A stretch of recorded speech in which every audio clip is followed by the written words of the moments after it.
السلام عليكم ورحمة الله وبركاته. ازيكم حبايبي؟ عاملين ايه؟ يا رب تكونوا بخير. النهاردة ان شاء الله هنعمل احلى لحمة واحلى فاصوليا خضراء. دي انا كنت مخزناها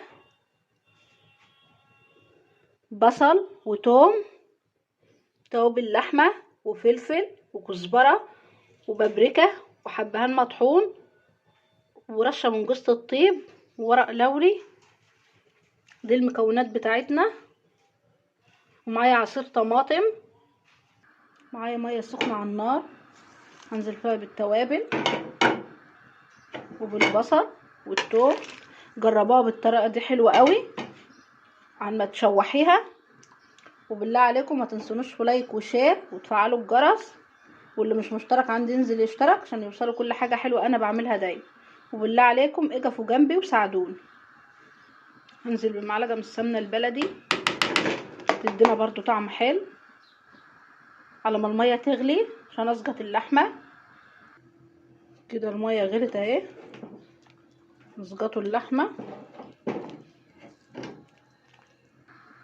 كده. بعد ما سقطت اللحمه كلها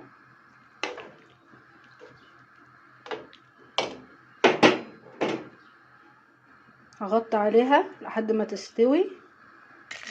معايا حله على النار فيها سمنه على حبه زيت، بصله قطع ناعم، ملح، فلفل،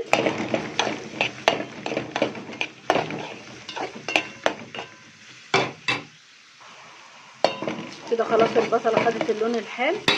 هنزل بعصير الطماطم،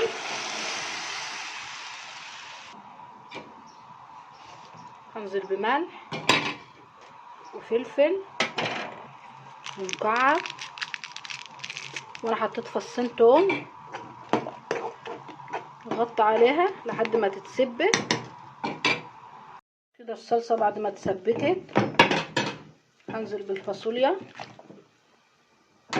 هحط لها حبه شوربه من بتاعه اللحمه واغطي عليها لحد ما تستوي. كده اللحمه استوت، هحط لها ملح. كده بعد ما خلصنا الفاصوليا الحلوه بتاعتنا واللحمه، وحطيت جنبها في الفرن برام رز. طبعا انا كنت عامله رز معاكم قبل كده، شايفين الشكل والجمال والحلاوه، واللحمه دايبه خالص والفاصوليا طعمها حلو. جربوا وقولوا لي ايه رايكم.